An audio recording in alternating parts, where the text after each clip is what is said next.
하나님 아버지, 오늘 Father's Day입니다.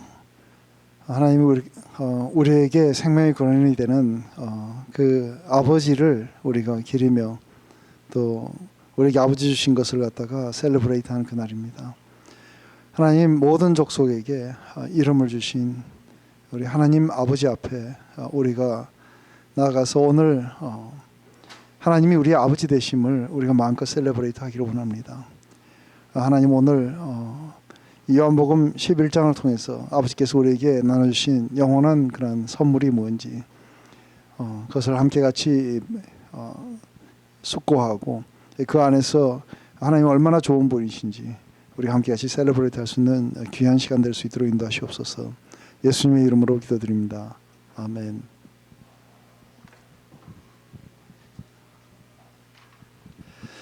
네, 우리 요한복음 11장을 갖다가 제가 조금씩 읽어가면서 같이 이걸 할게요.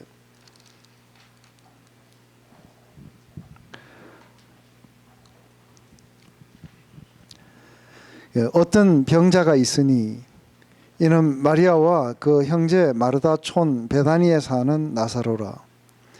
이 마리아는 향유를 주께 붓고 머리털로 주의 발을 씻기던 자요, 병든 나사로는 그의 오라비라.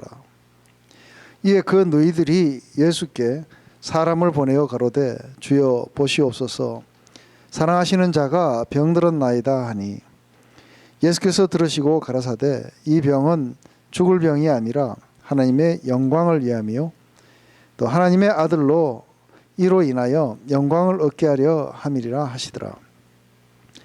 예수께서 본래 마르다와 그 동생과 나사로를 사랑하시더니 나사로가 병들었다 함을 들으시고 그가 계시던 곳에 이틀을 더 유하시고 그 후 제자들에게 이르시되 유대로 다시 가자 하시니, 제자들이 말하되 랍비여, 방금도 유대인들이 돌로 치료하였는데 또 그리로 가시려 하나이까? 예수께서 대답하시되 낮이 12시가 아니냐? 사람이 낮에 다니면 이 세상의 빛을 보므로 실족하지 아니하고 밤에 다니면 빛이 그 사람 안에 없는 거로 실족하느니라. 이 말씀을 하신 후에 또 가라사대 우리 친구 나사로가 잠들었다. 그러나 내가 깨우러 가노라. 제자들이 가로되 주여, 잠들었으면 낫겠나이다 하더라. 예수는 그의 죽음을 가리켜 말씀하신 것이나 저희는 잠들어 쉬는 것을 가리켜 말씀하신 줄 생각하는지라. 예수께서 밝히 이르시되 나사로가 죽었느니라. 내가 거기 있지 아니하는 것을 너희를 위하여 기뻐하노니 이는 너희로 믿게 하려니라. 그러나 그에게로 가자 하신대 디도모라 하는 도마가 다른 제자들에게 말하되 우리도 주와 함께 죽으러 가자 하니라. 지금 일단 첫 번째 시인은 예수님이 지금 나사로가 병이 들어서 죽게 됐다는 이야기를 듣고 나서 지금 마르다와 마리아가 사람을 보내가지고 지금 이걸 듣고 있습니다. 근데 지금 예수님의 반응이 약간 이상하고, 지금 요한이 여기에다가 이 글로 쓸 때에 이 글의 내용도 여러분들 이상하지 않아요? 지금 완전히 동문서답하는 것처럼 막 그렇게 보여져요. 그 이유는 제일 먼저 사람을 갖다가 예수님에게 보내가지고 당신이 사랑하는 자가 병이 들었나이다 하고 하니까 제일 먼저 예수님의 그 이야기를 듣고 나서 예수님의 반응은 이 병은 죽음에 이르는 병이 아니고 이것은 하나님의 영광을 드러내는 병이라고 이야기를 해요. 그리고 이 일로 인해서 인자가 영광을 얻게 될 것이다 그래요. 그러면서 이야기가 더 재미있는 이야기는 예수님이 그 마르다와 마리아와 또 나사로를 사랑하신지라, 그 사랑하셨는데 이 이야기를 듣고 이틀을 거기다 더 유하신 거예요. 일부러 이렇게 늦장을 부르신 거예요. 근데 요한이 이렇게 이걸 기록할 때 그냥 거기에서 이틀을 그냥 더 머무시다가 오셨다든지 이렇게 하는 게 아니고, 이게 그들을 사랑했기 때문에 이틀을 더 머물렀다는 거죠. 그리고서는 뒤에 제자들과의 이야기 속에서 이제 이틀을 다 지나고 난 뒤에 우리가 예루살렘으로 가자 하니까 조금 전에도 지금 우리 10장에서 네가 누구냐 해가지고 그래서 내가 바로 그리스도다 해가지고 지금 하나님과 나는 하나다 해가지고 지금 돌로 던짐을 당할 뻔했는데 거기를 또 간다고 이야기하니까 그러니까 안에서 어떻게 또 다시 거기서 돌을 맞으려고 갑니까? 그러자 또 이상한 말씀을 하세요. 거기서 이상한 말씀 하시는 거는 낮이 12시간이 아니냐. 그래서 빛에 다니면은 이게 실족하지 않지만 밤에는 빛이 없으므로 실족하게 되느니라 하면서 참 이해하기 힘든 말을 이렇게 골라가지고 여기까지 이렇게 써놨습니다. 근데 이렇게 이해하기 힘든 말로 골라서 놓은 이유는 이 안에 사실은 이제 성경을 볼 때에 굉장히 많은 사람들이 성경을 가르치려고 하지 자기가 이 성경이 말하는 것을 이렇게 배우려고는 안 하는 거예요. 그러니까 이게 다 누군가가 이 글을 이렇게 썼으면은 이 글을 쓰는 의도가 있을 거 아니에요, 그죠? 왜 이런 식으로 말을 했는지. 왜냐하면 요한은 그 예수님으로부터 들은 이야기가 여러 가지 있는데 이걸 사실대로만 그대로 기록하려고는 하지는 않았을 거라 봐요.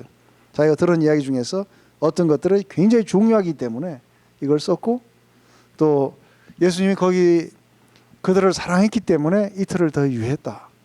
이랬을 때는 지금 요한이 뭔가를 말하고 싶은 게 있겠죠, 그죠? 사랑했기 때문에 이틀을 더 유예했다고 하는 거죠. 그랬을 때 안에서 사랑했기 때문에 이틀을 더 유예했다? 그럼 도대체 어떻게 사랑했길래 이틀을 더 유하는 건가? 그리고 이런 그 지금 유대로 가자니까 돌에 또 두드려 맞을 줄 모릅니다 하니까 낮이 12시가 아니냐 했을 때 이건 또 무슨 말씀으로 이렇게 하셨는 건가? 우리가 들으려고 노력하게 되면은 성경은 우리에게 말씀하실 거라 봐요. 근데 많은 경우에 이런 이야기를 했을 때에 잘 이해가 안 되고 이상하다 싶으면은 어쨌든 좌우지간 예수님은 제가 옛날에 성경을 읽을 때 그랬어요. 예수님은 한 번도 똑바로 대답하시지도 않고 알지도 못하는 이야기로 하셔서 동문서답을 맨날 하시는 그 분처럼 그렇게 느껴졌어요. 근데 이제 그것을 똑바로 들여다보고 그것을 계속해서 듣는 연습을 하게 되면은 그 이야기가 그렇게 된다는 거죠. 지금 여기에 나오는 이 마리아가 누가복음 7장에 나오는 그 마리아인지는 확실치는 않아요. 지금 이게 잘 안 돼요.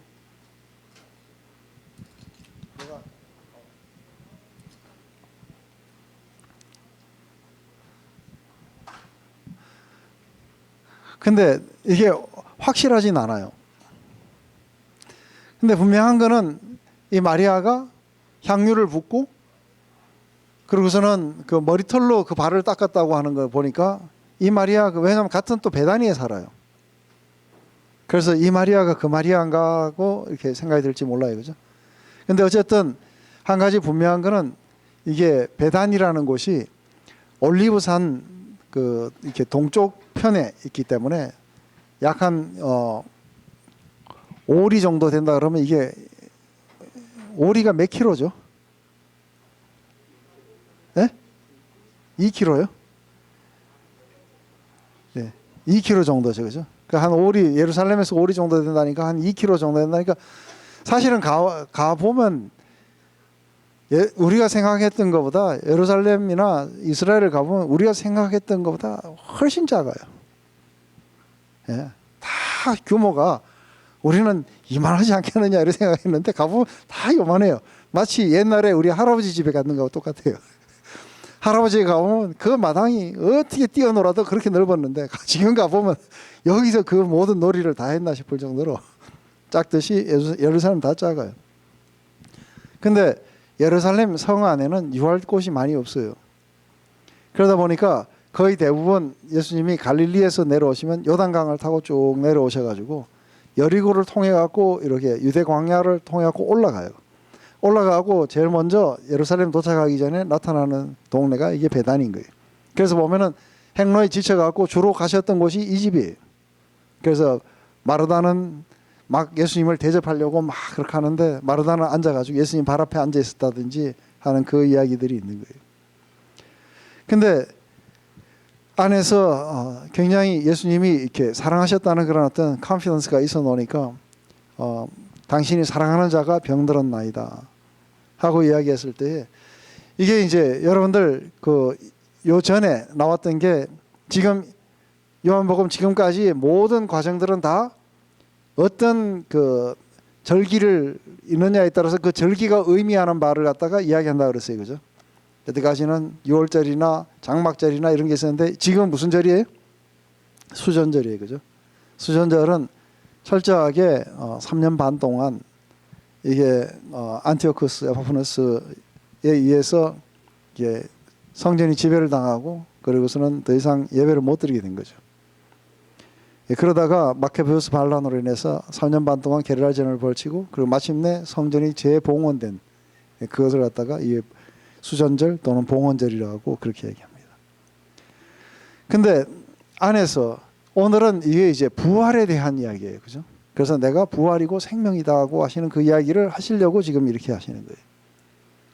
근데 안에서 지금 나사로가 이렇게 병들어서 죽게 되었다고 했을 때에 지금 예수님은 이제 곧 그러니까 아마 내일이면은 며칠 안 있으면 지금 잡혀서 십자가로 가시게 될 거예요. 지금 이제 곧 거의 다 될지 몰라요. 근데 여기에서 지금 안에서 뭔가 마지막으로 사람들에게 자기가 사랑하는 사람들에게 뭔가를 갖다가 보여줘야 돼요. 뭔가 중요한 가르침들이 있는 거예요. 그것은 바로 부활에 대한 가르침이신 거예요. 그렇기 때문에 안에서 이것은 하나님의 영광을 드러내는 일이 되고 그리고 이 일로 인해서 인자도 영광을 받을 것이다. 왜냐하면 나사로가 죽었다가 살아날 때에 영광이라 그러면 주로 뭐를 영광으로 말하는 거예요? 우리가 흔히 많이 써요, 그죠? 영광. 세상적으로 말할 때는 뭐가 영광인 거예요?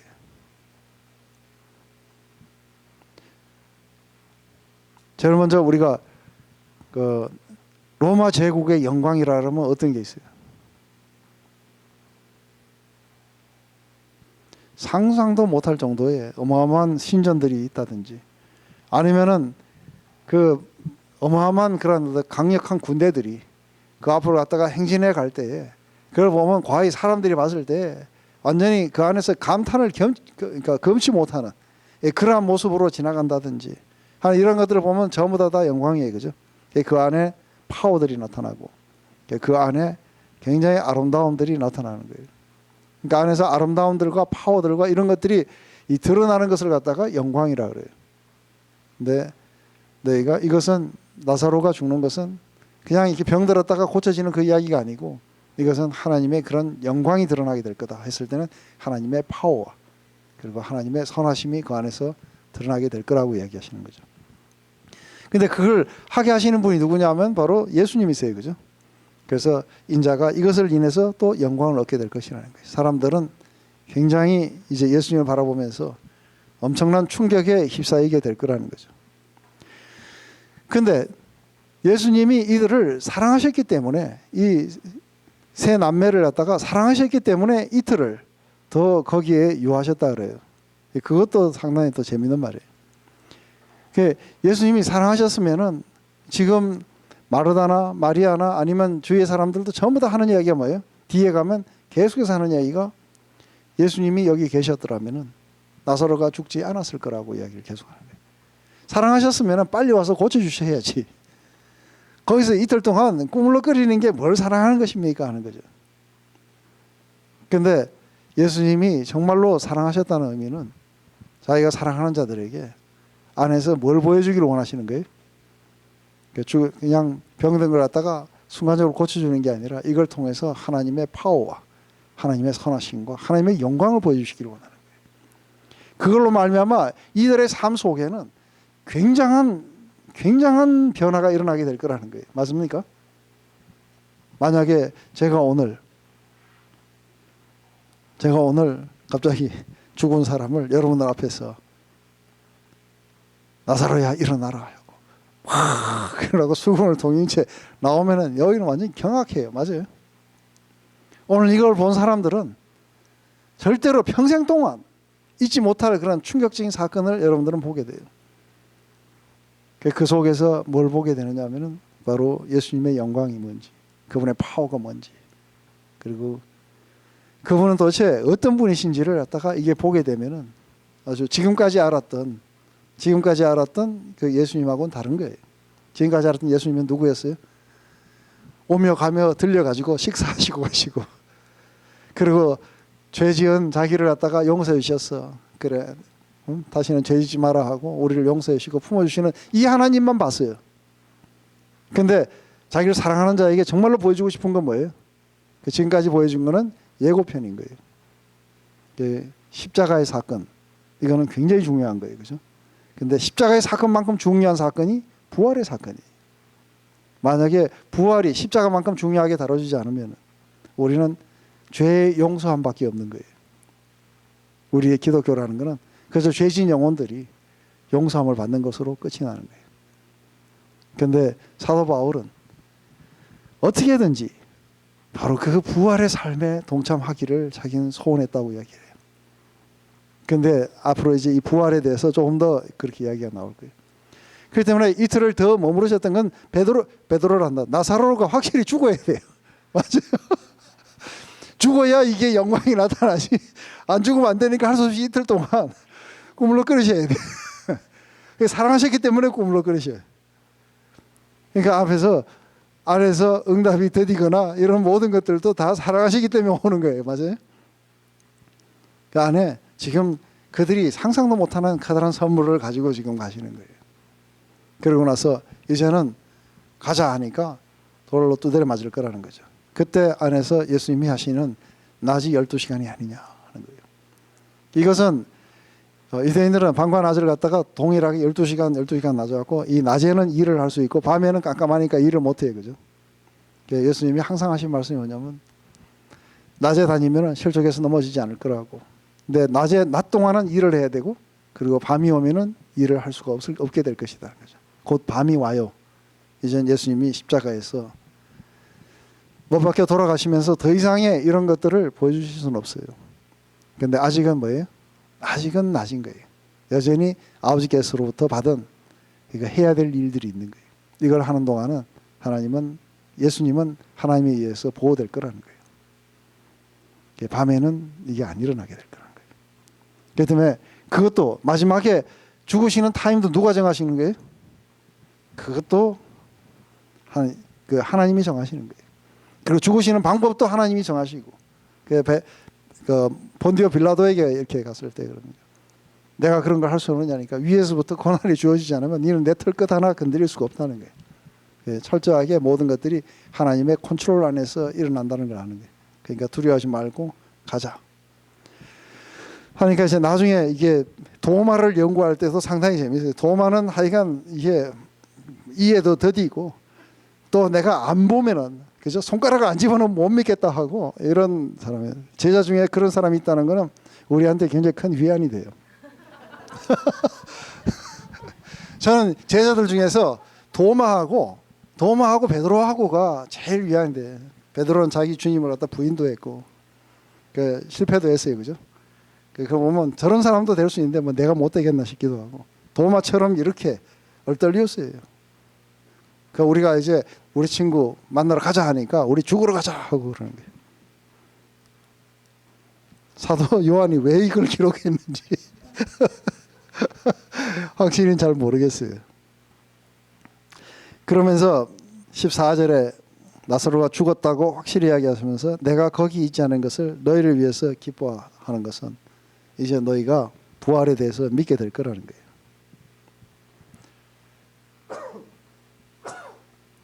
그러면서 이제 예수님이 나사로 무덤에 가까이 오는 장면이에요. 예수께서 와서 보시니 나사로가 무덤에 있은지 이미 나으리라. 베다니는 예루살렘에서 가깝기로 한 오리쯤 되매 많은 유대인이 마르다와 마리아에게 그 오라비 일로 유문하러 왔더니 마르다는 예수 오신다는 말을 듣고 곧 나가 맞대 마리아는 집에 앉았더라. 마르다가 예수께 여짜오되 주께서 여기 계셨다면 내 오라비가 죽지 아니하였겠나이다. 그러나 나는 이제라도 주께서 무엇이든지 하나님께 구하는 것을 하나님이 줄 줄 아나이다. 예수께서 가라사대 내 오라비가 다시 살리라. 마르다가 가로되 마지막 날 부활에는 다시 살 줄을 내가 아나이다. 예수께서 가라사대 나는 부활이요 생명이니 나를 믿는 자는 죽어도 살겠고 무릇 살아서 나를 믿는 자는 영원히 죽지 아니하리라. 이것을 내가 믿느냐? 그러하여다. 주는 그리스도여 세상에 오시는 하나님의 아들이신 줄 내가 믿나이다. 이 말을 하고 돌아가서 가만히 그 형제 마리아를 불러 말하되 선생님이 오셔서 너를 부르신다 하니 마리아가 이 말을 듣고 급히 일어나 예수께 나아가매 예수는 아직 마을에 들어오지 아니하시고 마르다에 맞던 그곳에 계신지라. 마리아와 함께 집에 있어 위로하던 유대인들이 그의 급히 일어나 나가는 것을 보고 곡하러 무덤에 가는 줄로 생각하고 따라가더니 마리아가 예수 계신 곳에 와서 보이고 그 발 앞에 엎드려 가로되 주께서 여기 계셨다면 내 오라비가 죽지 아니하였겠나이다 하더라. 예수께서 그의 우는 것과 또 함께 온 유대인들의 우는 것을 보시고 심령에 통분히 여기시고 민망히 여기사 가라사대 그들을 어디에 두었느냐 가라되 주여 와서 보옵소서 하니 예수께서 눈물을 흘리시더라. 이에 유대인들이 말하되 보라 그가 그를 어떻게 사랑했는가 하며 그중 어떤 이는 말하되 소경의 눈을 뜨게 한 이 사람이 그 사람을 죽지 않게 할 수 없느냐 하더라.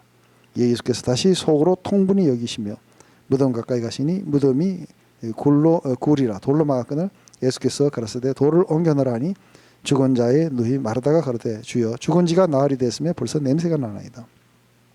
예수께서 가라사대 내 말이 내가 믿으면 하나님의 영광을 보리라 하지 않았느냐 하신데 돌을 옮겨 넣으니 예수께서 눈을 들어 우러러보시고 가라사대 아버지여 내 말을 들으신 것을 감사하나이다. 항상 내 말을 들으신 줄 내가 아나이다. 그러나 이 말씀을 하옵는 것은 둘러선 무리를 위함이니 곧 아버지께서 나를 보내신 것을 저희로 믿게 하려 함이다. 이 말씀을 하시고 큰 소리로 나사로야 나오라 부르시니 죽은 자가 수족을 배로 동인 채 나오는데 그 얼굴에 수건을 쌓았더라. 예수께서 가라사대 풀어놓아 다니게 하라 하시니 마리아에게 와서 예수의 하신 일을 본 많은 유대인들이 저를 믿었으나 그 중에 어떤 자들은 바리새인에 가서 예수의 하신 일을 고하니라. 지금 이제 그 앞에 오셔갖고 나사로를 살리시기까지의 그런 이야기들이 쭉 그렇게 나오게 됩니다. 근데 이 안에 동일한 사람들이 똑같이 물은 거는 예수님이 여기 계셨다면 죽지 않았을 거라고 하는 거죠. 그죠? 근데 안에서 이제 지금 죽지 않는 게 문제가 아니라 이제 예수님이 그분이 누구신지, 그분이 부활이시고 그분이 생명을 주시는 분이신지, 그리고 그분이 어떻게 우리 인생에 우리 인류의 가장 커다란 두 원수가 있어요. 그 여러분의 가장 커다란 두 원수가 누구예요? 네? 죽음. 그 사망은 마지막 원수예요, 그죠? 첫 번째 원수는 누구예요? 그렇죠. 죄와 사망. 이 죄와 사망의 이 두 원수를 둘 다 정복을 해주셔야 돼요, 우리를 위해서. 그렇기 때문에 지금 안에서 나사로가 죽는 걸 갖다가 가능한 한 천천히 오셔가지고 완전히 죽도록, 그래서 몸에서 냄새가 나고 썩어지도록 기다리셨다가 하는데, 지금 이제 사람들은 오해를 하고 있죠. 그죠? 예수님이 여기 계셨다면 안 죽었을 거라는 거죠. 근데 이 안에 처음에 마르다하고 하는 이야기 속에서 상당히 그 하는 거예요. 그래서 네 오라비가 살게 될 거라고 이야기하니까 마르다도 부활에 대해서 믿었죠. 그죠? 나도 압니다. 마지막 날에 하나님이 우리 모두를 다시 살릴 것을 내가 믿습니다 하는 거예요. 근데 안에서 예수님이 거기에 대해서 마지막 날만 그걸 하는 게 아니라고 이야기하시죠. 그죠? 그러면서 이 안에 예수께서 가라사대 내가 부활이요 생명이니 나를 믿는 자는 죽어도 살겠고 무릇 살아서 나를 믿는 자는 영원히 죽지 아니리라. 이것을 내가 믿느냐 하는 거죠. 그러니까 나를 믿는 자는 죽어도 살겠고 하는 것은 누구한테 해당되는 거예요? 나를 믿는 자는 죽어도 살겠고, 예? 이미 예수 믿고 죽은 사람들이에요. 그분들은 다 다시 살 거예요, 그죠? 근데 살아서 나를 믿는 자들은 영원히 죽지 않겠다. 오늘 예수님이 다시 재림하시면은 우리는 안 죽고 다 공중으로 들려갖고 다 영원한 삶을 가면서 죽음을 사실은 건너뛰게 돼요. 마지막 사람들은. 맞습니까? 그래서 안에서 살겠다고 하면서 네가 이것을 믿느냐는 거죠. 그러하오이다 하면서 마리아가 이게 제대로 알고 했는 말인지는 잘 모르겠지만 하시면서 그러하이다 주는 그리스도요 세상에 오시는 하나님의 아들이신 줄 내가 믿나이다. 지금 안에서 부활이라는 이 과정, 이 부활이라는 이것은 사실은 마지막 때에 예수님이 다시 오셔서 영원한 그런 심판 가운데로 모든 인류를 이끌 때 그때 우리 다 부활해요, 그죠? 부활해가지고 새로운 몸을 얻게 될 것이고 그리고 영원한 생명을 그렇게 소유하면서 살아가게 될 거예요. 근데 안에서 그러니까 우선 이렇게 부활에 대해서 조금 설명을 좀 했으면 좋겠어요. 우리 이 죄의 문제 그리고 죄의 삭은 뭐예요? 사망이에요. 그래서 죄와 사망의 법이라는 거죠. 그래서 여기에 이게 죄에다가 권능을 주는 건 뭐예요? 그리고 여기가 이게 심판이 있겠죠, 그죠? 죄의 권능은 뭐라고요? 성경에 나오잖아요. 이게 죄에다 권능을 주는 건 율법이 줘요.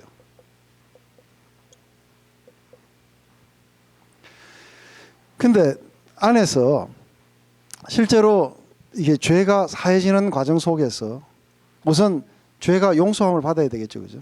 그러면 이 죄의 문제가 처리가 돼요. 그러면은 심판을 우리가 받아야 돼요. 근데 이 십자가 사건은 우리의 죄를 갖다가 대신 처리해 주셨다는 거예요. 맞습니까? 우리가 받아야 될 페널티를 예수님이 받으시고 그리고 우리가 용서를 받는 거예요. 근데 이게 정확하게 어디서부터 어디까지 이렇게 딱 끊는 거는 약간 뭐 별로 그렇게 큰 의미가 없지만 중요한 거는 예를 들어서 이런 잘못을 하면은 이제 이게 말이 맞는지 모르겠지만 이런 잘못을 하면은 매를 맞는다는 거예요. 근데 지금도 계속 매를 맞고 있으면은 어떻게 돼요? 아직도 벌을 받고 있는 중에 있는 거예요. 그게 맞습니까? 그렇기 때문에 안에서 만약에 이게 부활이 없이 십자가 사건만이 있다면은 예수님은 우리 죄를 위해서 죽으셨어요. 그래서 우리가 받아야 되는 형벌이나 이런 것들에 대해서는 이미 다 처리가 된 거예요. 그래서 죄 용서함을 우리는 받았어요.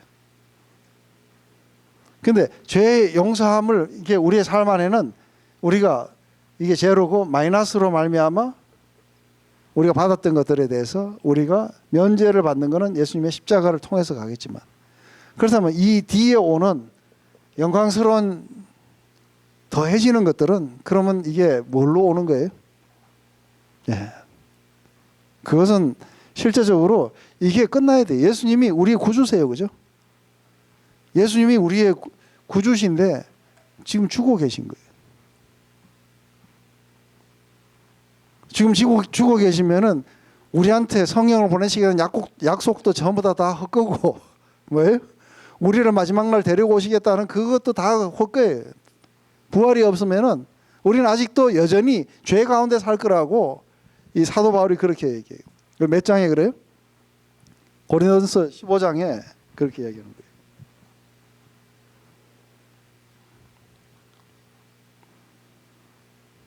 그래서 이게 잠깐만요.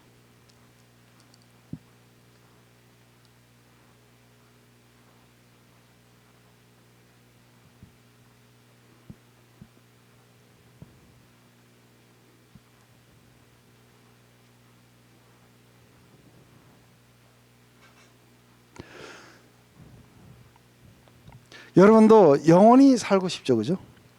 근데 영원히 사는 것, 이게 안에서 죄 용서만 하는 게 아니라 영원히 사는 것은 사망이라는 것이 극복이 돼야 이렇게 살 수가 있는 거예요. 근데 이것이 왜 예수님이 부활하시는 것에 부활에 대해서 굉장히 중요한 건가 하는 것이죠. 그렇기 때문에 이게 우리 로마서 8장 11절에 얘기하는 게 예수를 죽은 자 가운데서 살리신 이의 영이 너희 안에 거하시게 되면은 그리스도 예수를 죽은 자 가운데서 살리신 이가 하나님 아버지세요. 너희 안에 거하시는 그의 영으로 말미암아 너의 죽을 몸도 살리시리라 하고 이야기하는 거죠.